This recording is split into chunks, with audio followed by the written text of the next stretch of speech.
Madam, ಕಳೆದ 4 ತಿಂಗಳಿಂದ ಅಡಿಗೆ ಮರ್ತೋಗಿದ್ಯಾ? ತೊಗರಿ ಬೇಳೆ ಮರ್ತೋಗಿದ್ಯಾ? ಬರೀ ತೋರಣಗಲ್ಲು, ಬೋಮ್ಗಟ್ಟ ಸುತ್ತಾಟಗಳ ಜಾಸ್ತಿ ಆಗಿದೆ ಹೇಗೆ? ಇಲ್ಲ, ನನಗೆ ಅಡಿಗೆ ಮಾಡೋದು ಮತ್ತೆ ಬಂದವ್ರಿಗೆ ಬಡಿಸೋದು ನನಗೆ ಅತ್ಯಂತ ಪ್ರಿಯವಾದ ಕೆಲಸ. ಹೌದು, ನೋಡಿದ್ವಿ ಬೆಳಗ್ಗೆ. ಅದ್ರಲ್ಲೇ ನಾನು ತೃಪ್ತಿ ಪಡ್ತೀನಿ.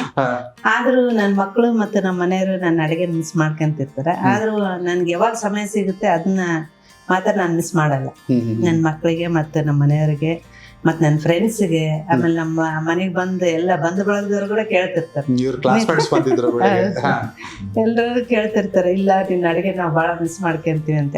ನನಗೆ ಯಾವಾಗ ಸಮಯ ಸಿಗ್ತತಿ ಅವಾಗ ನಾನು ನನ್ನ ಅಡಿಗೆ ಮನೆಯನ್ನು ನಾನು ಬಿಟ್ಕೊಡೋದಿಲ್ಲ. ಎಲ್ರಿಗೂ ಅವ್ರಿಗೆ ಇಷ್ಟವಾದ ಅಡಿಗೆ ಮಾಡಿ ಬಡಿಸೋದು, ಅವ್ರನ್ನ ತೃಪ್ತಿ ಪಡಿಸೋದು ಅದು ಇದ್ದೇ ಇರುತ್ತೆ. ಅಡಿಗೆ ಮನೆ ರಾಜಕೀಯ ಚರ್ಚೆ ನಡೆಯುತ್ತಾ ನಿಮ್ಮಿಬ್ರು ನಡುವೆ, ಅಥವಾ ಎಲ್ಲ ಅದು ಹೊಸಲಿಂದ ಹೊರಗಡೆ ಮಾತ್ರ? ಇಲ್ಲ, ಖಂಡಿತವಾಗ್ಲೂ ಆರೋಗ್ಯಕರವಾದಂತ ಚರ್ಚೆಯನ್ನು ಮಾಡ್ತಾ ಇರ್ತೀವಿ ಯಾವಾಗ್ಲೂ ಕೂಡ. ನಾವೇನೇ ಆಗ್ಲಿ, ನಾವು ಭಾರತ ದೇಶದ ಪ್ರಜೆಗಳು ಇಬ್ರು ಇದೆಲ್ಲ ಆಮೇಲೆ ಸಂವಿಧಾನಾತ್ಮಕವಾಗಿ ಕೊಟ್ಟಿರ್ತಕ್ಕಂಥದ್ದು. ನಾವು ಇಷ್ಟೇ ಮೊದ್ಲಿಂದ, ನಾನು ಬಾಲ್ಯ ಜೀವನದಿಂದ ಇಲ್ಲೇ ಮಠ ಒಬ್ಬ ಸಮಾಜಕ್ಕೆ ಮಾದರಿಯಾಗಿ ಭಗವಂತ ಏನು ಒಂದು ಜೀವನವನ್ನು ಕೊಟ್ಟಿದ್ದಾನೆ, ಇದನ್ನ ಸಾರ್ಥಕ ಮಾಡ್ಕೋಬೇಕು ಅಂತೇಳಿ ಒಳ್ಳೆ ಆಲೋಚನೆಗಳನ್ನ ಇಬ್ಬರು ನಾವು ಚರ್ಚೆ ಮಾಡಿ. ಅದಕ್ಕೆ ನೋಡ್ರಿ, ನಮ್ಮ ಮನೆ ಹತ್ರ ಯಾವ ಗನ್ಮ್ಯಾನು ಇಲ್ಲ, ಸೆಕ್ಯೂರಿಟಿ ಇಲ್ಲ, ಏನೂ ಇಲ್ಲ. ಪಡ್ಸೆಲಾಗ ಮಾತಾಡಿದ್ರು ಅದೇ ಮಾತೆ, ಇಲ್ಲಿ BC ಆಫೀಸ್ ನಿಮ್ ಎದುರಿಗೆ ಕುಂತ್ಕೊಂಡು ಮಾತಾಡೋದು ಅದೇ ಮಾತೆ, ಪಾರ್ಲಿಮೆಂಟ್ ಅಲ್ಲಿ ಮಾತಾಡಿದ್ರು ಕೂಡ ಅದೇ ಮಾತೆ. ಸೊ ಹಿಂಗಾಗಿ ನಮಗೆ ಯಾವಾಗ್ಲೂ ಕೂಡ ನಾವು ಪಾಸಿಟಿವ್ ಥಾಟ್ಸ್ ಇಂಥದ್ದು ನಾವು ಚರ್ಚೆ ಮಾಡ್ತಾ ಇದ್ವಿ. ಅದು ನಮಗೆ ಒಂದು ರಾಜಕೀಯಕ್ಕೆ ಒಂದು ಆರೋಗ್ಯಕರವಾಗಿ ಆಗಿರ್ತಕ್ಕಂಥ. ಈ ಬಾರಿ ಏನು ದೆಹಲಿಗೆ ವಿಮಾನ ಹತ್ತಿರೋ ಸಂಸದರುಗಳಲ್ಲಿ, ಕಾಂಗ್ರೆಸ್ ಸಂಸದರುಗಳಲ್ಲಿ ಒಂದಷ್ಟು ಜನ ಯಂಗ್ಸ್ಟರ್ಸ್ ಇದ್ದಾರೆ. ಸುನಿಲ್ ಬೋಸ್ ಆಗಿರ್ಬೋದು, ಸಾಗರ್ ಖಂಡ್ರೆ ಆಗಿರ್ಬೋದು, ಪ್ರಿಯಾಂಕಾ ಜಾರಕಿಹೊಳಿ ಆಗಿರ್ಬೋದು. ಅವರೆಲ್ಲರಿಗೂ ನೀವೇ ಗೈಡ ಹೇಗೆ? ಇಲ್ಲ, ಎಲ್ಲರೂ ಕೂಡ ರಾಜಕೀಯ ಹಿನ್ನೆಲೆಯಿಂದ ಬಂದಿರ್ತಾರೆ. ಎಲ್ಲರೂ ಕೂಡ ಈಗ ನಮ್ಮ ಸಿಸ್ಟರ್ ಆಗಿರ್ತಕ್ಕಂಥ ಪ್ರಿಯಾಂಕಾ ಜಾರಕಿಹೊಳಿ ಅವರು ಕೂಡ ಸಚಿವರಾಗಿರ್ತಕ್ಕಂಥವ್ರು. ಅವ್ರ ತಂದೆಯವರು ನಾವೆಲ್ಲ ಸಮಕಾಲಿಕರು. ಅವರು 4 ಬಾರಿ ಆಗಿದ್ದಾರೆ, ನಾನು 4 ಬಾರಿ. ಈಶ್ವರ್ ಖಂಡ್ರೆ ಕೂಡ ನಾವು ಅಟ್ ಎ ಟೈಮ್ ಎಂಟ್ರಿ ಆಗಿರೋರು.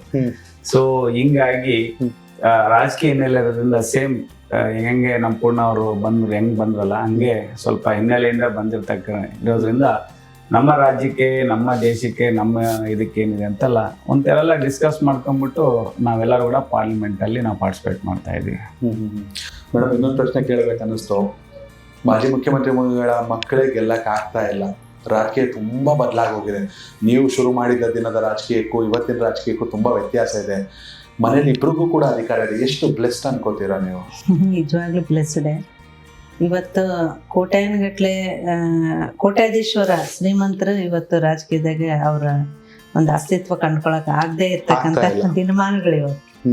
ಅದರಲ್ಲಿ ಸಂಡೂರಿನ ಜನ ನಮಗೆ ಸತತವಾಗಿ ಕೈ ಹಿಡಿದು ಆಶೀರ್ವಾದ ಮಾಡ್ತಾ ಇದ್ದಾರೆ ಅಂತಂದರೆ ನಾವು ಯಾವಾಗಲೂ ಸಂಡೂರು ಜನತೆಗೆ ಕೃತಜ್ಞರಾಗಿರ್ತೀವಿ ಇಬ್ಬರು, ನಾವು ಮತ್ತು ಮಾನ್ಯ ಸಂಸದರು. ಯಾಕಂದರೆ ಅವ್ರು ಕೊಟ್ಟಂಥ ಒಂದು ಪ್ರೀತಿ, ವಿಶ್ವಾಸ, ನಮ್ಮ ಮೇಲೆ ಇಟ್ಟಂಥ ನಂಬಿಕೆ, ನಿರೀಕ್ಷೆಗಳನ್ನ ನಾವು ಸಂಪೂರ್ಣವಾಗಿ ಅವರಿಗೆ ತಲುಪಿಸ್ತಕ್ಕಂಥ ಕೆಲಸ ಮಾಡ್ತಾಯಿದ್ರು. ಅವ್ರೇನು ನಿರೀಕ್ಷೆಗಳನ್ನು ಇಟ್ಟಿದ್ರು ನಮ್ಮ ಮೇಲೆ, ಅವನ್ನ ಪ್ರಾಮಾಣಿಕವಾಗಿ ಪ್ರಯತ್ನ ಮಾಡಿ ಅವನ ನಿರೀಕ್ಷೆಗಳನ್ನ ಪೂರೈಸ್ತಕ್ಕಂಥ ಕೆಲಸವನ್ನು ನಾವಿಬ್ಬರು ಮಾಡ್ತಾ ಇದ್ವಿ. ಅದಕ್ಕೆ ಇವತ್ತು ಜನ ಇವತ್ತಿಗೂ ನಮ್ಮನ್ನ ಕೈ ಬಿಡದೆ ನಡೆಸ್ತಾ ಇದ್ದಾರೆ ಜನ. ಅದಕ್ಕೆ ನಾವು ಬ್ಲೆಸ್ಡ್ ಅಂತ ಹೇಳ್ತೀವಿ ಇಬ್ರು. ಕನೆಕ್ಟ್ ಕರ್ನಾಟಕ, ಇದು ನಿಮ್ಮ ನೆಟ್ವರ್ಕ್.